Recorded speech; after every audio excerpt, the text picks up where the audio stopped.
Right now, you're about to make a decision. Maybe to keep watching, maybe to look away. And it feels completely obvious who's making it. You. You weigh it, you choose, you act. That's what being a person is.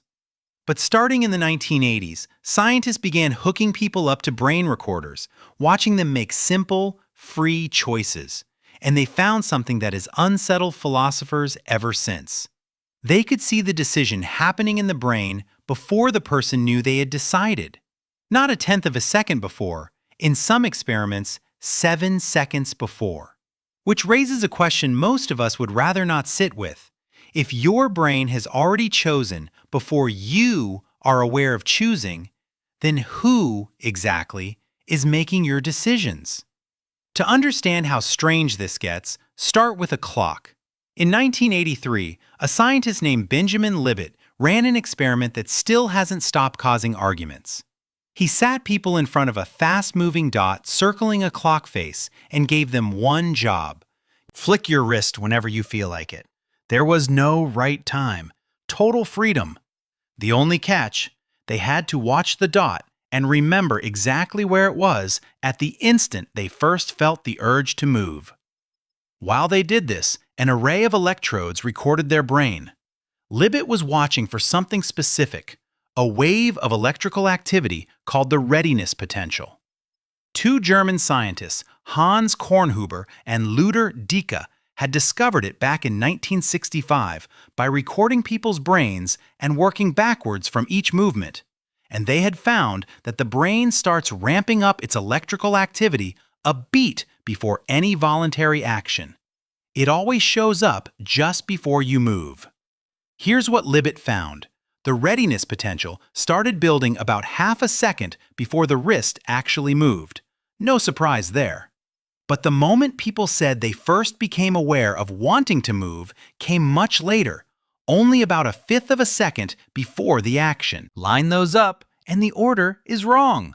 The brain began preparing the movement a full third of a second before the person was conscious of deciding to make it. To them, it felt like they chose and then moved. But underneath, the real sequence was the brain commits, then you feel the decision, then your hand moves. Your awareness wasn't first, it was second. In the decades since, Libet's clock has become one of the most argued over experiments in all of science, cited thousands of times, dragged into every fight about free will. But almost no one disputes the core measurement itself. The brain moved first. For a while, that third of a second could still be waved away. It's tiny. Maybe it was measurement error. Maybe the timing of a fleeting urge just can't be trusted. Then the scanners got better. In 2008, a team in Berlin led by the neuroscientist John Dylan Haynes took this much further, using an fMRI machine and pattern recognition software. People lay in the scanner and freely chose to press one of two buttons, left or right, whenever they wanted.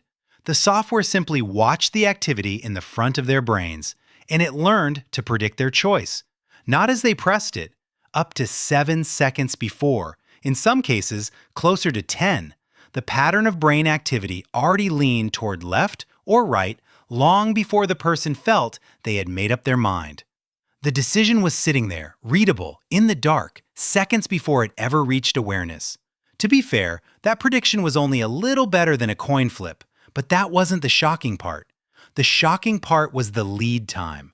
The seed of the choice, present in the brain seconds before the chooser knew anything about it. And it wasn't only the blurry picture a scanner gives you.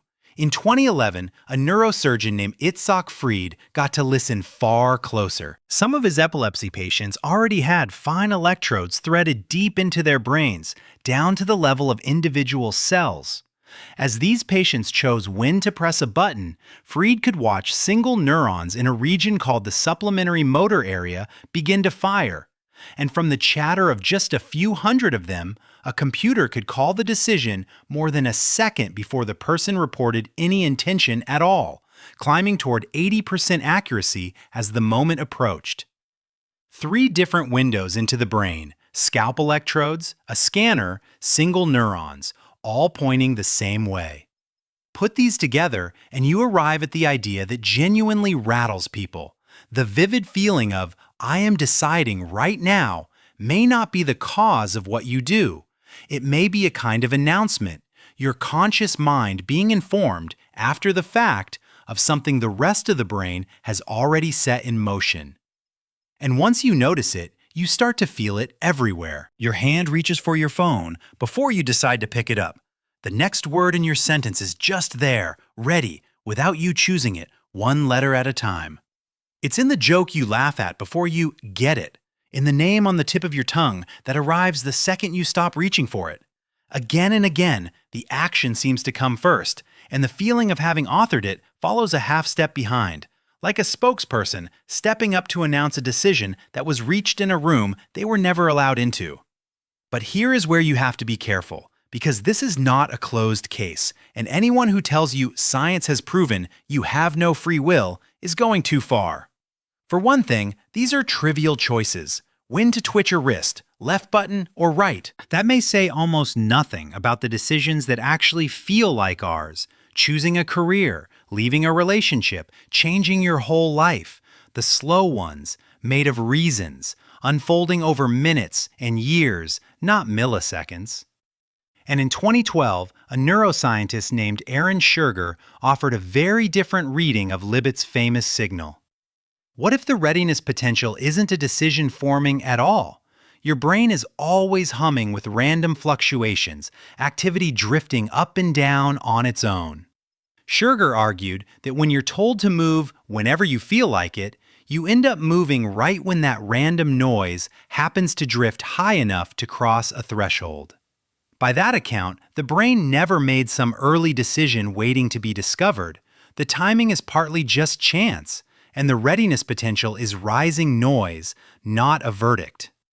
Even Libet himself never concluded we were puppets. He suggested that even if the brain starts the impulse on its own, consciousness might still get the final say, a power to veto the action in that last fraction of a second before it happens. He called it free won't. So the question is genuinely open. But the experiments did something that can't be taken back. They cracked the one thing that had felt beyond question. The sense that you are the conscious author of your actions, in real time, as they happen. At the very least, an enormous amount of deciding goes on in the dark, before the lights of awareness ever switch on. So come back to the choice you're making right now. A moment ago, you decided whether to keep watching this. It felt like you, and maybe it was. But somewhere beneath that feeling, your brain may have settled it a beat, or several seconds, earlier, and simply let you in on the news afterward. The most unsettling part isn't that you might not be free, it's that you could never tell the difference from the inside. The feeling of choosing is exactly the same either way.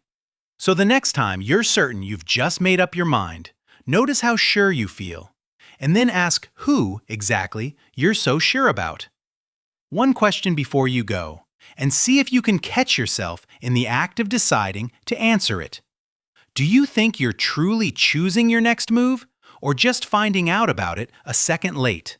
Tell me in the comments. I read every one. And if you want more of these looks at the machinery running underneath you, subscribe. There's a new one every week.